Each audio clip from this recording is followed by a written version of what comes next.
हाय, hello, नमस्कार. माझ्या YouTube channel तुमच्या सर्वांचं स्वागत आहे.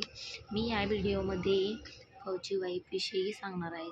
फौजी लाईफ कशी असते, फौजी बायकांची लाईफ कशी असते. मी एक स्वतः फौजी वाईफ आहे, पण मला 5 वर्षाचा अनुभव आहे. सांगते त्या व्हिडिओमध्ये. तुम्ही कंटिन्यू बघा आणि स्किप करू नका व्हिडिओला. फौजी वाईफचं जीवन, अपेक्षा, भावना आणि किती वेट करते फौजीचा याचा अंदाज कोणालाच राहत नसतो. फक्त फौजी वाईफलाच समजू शकते.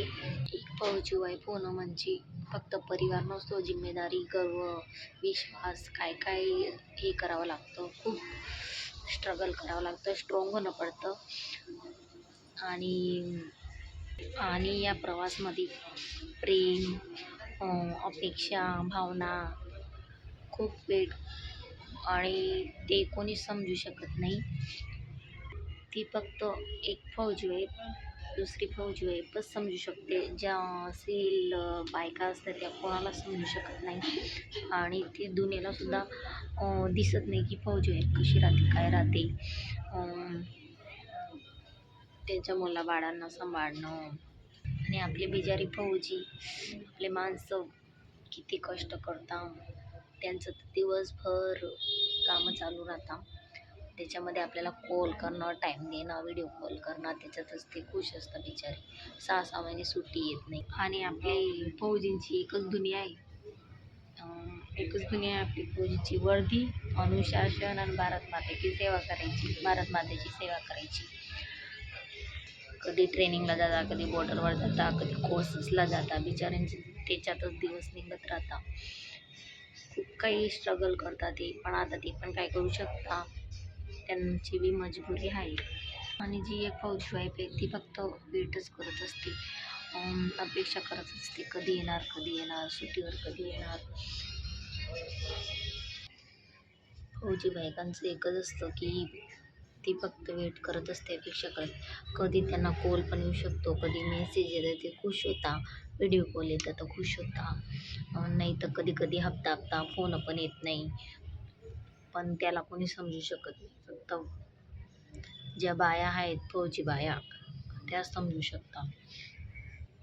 आपलं पण असंच असतं की आपण दिवाळी, रक्षाबंधन, भाऊबीज असे सणांमध्ये आपले फौजी आपल्यासोबत राहायला पाहिजे.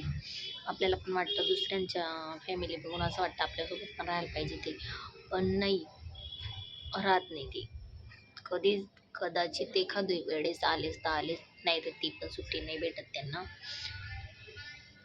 आणि आपली खुशी पण असं नाही की आपल्या सगळ्या सणांमध्ये आपल्यासोबत राहायला पाहिजे. आपल्या जेव्हा आली फौजी तेव्हा आपले सण वगैरे त्याच्यातच खुश असतो आपला. तेव्हाच सण वगैरे म्हणतो आपण, तेव्हाच आपले दिवाळी एखादी राहते समजा फौजी आली तेव्हाच.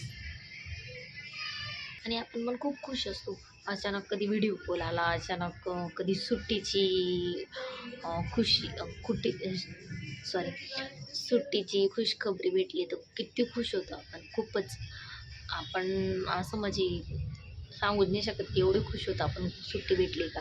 ती सुट्टी अशी असते की आपल्या दुनिया दुनिया दुनिया कोणती खुशी देऊ शकत नाही. फक्त ती खुशी असते की आपल्या नवऱ्याला सुट्टी भेटते, फौजी आपल्या घरी येत आहे आणि आपण इथं जाऊ तिथं जाऊ, हे करू ते करू, सगळं काही म्हणजे असं प्लॅनिंग करून ठेवतो.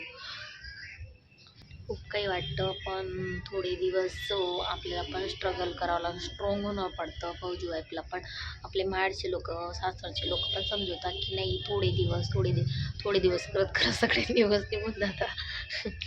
आपण पण म्हणजे असं एकटं राहून आणि मुलांना सांभाळून, परिवार सांभाळून, घर म्हणजे थोडंफार तरी सांभाळतो, तर मग आपण असं स्ट्रॉंग होऊन जातो की आपल्याला पण एकटं राहायची ताकद येते. असं ताकद येते आणि तेच आपल्याला मजबूत बनवतं की नाही, तू करू शकते. आणि फौजी पत्नीवर असं नाही की फौजी पत्नी फक्त प्रेम आणि रोमॅन्स असंच काही नाही. फक्त प्रेम हे एक खूप विश्वास आहे त्यांचा. लोक असतात ते हर हप्त्याची संडेची वाट बघत असतात की आपण फिरायला जाऊ, हे करू ते करू. आणि आपलं असं असतं की आपण गुड बाय केल्यापासून तर डायरेक्ट सुट्टी येण्या तिथपर्यंत आपण सुट्टी येत आहे तिथपर्यंतची वाट बघत असतो. सुट्टी येतो तिथपर्यंत आपण वाट बघत असतो आणि आपल्यासाठी एक खोल आपल्यासाठी गिफ्ट आहे. एक मेसेज आपल्यासाठी उमेद घेऊन येतो आणि एक नोटिफिकेशन आलं तर आपण धडकर आहे असं समजून आपण ही लाईफ चालू आहे आपली. हा व्हिडिओ तुम्हाला आवडला असेल तर नक्कीच लाईक करा, सबस्क्राईब करा, माझ्या व्हिडिओला सपोर्ट करा आणि पार्ट 2 बघायसाठी पुढच्या व्हिडिओमध्ये बघा. बाय.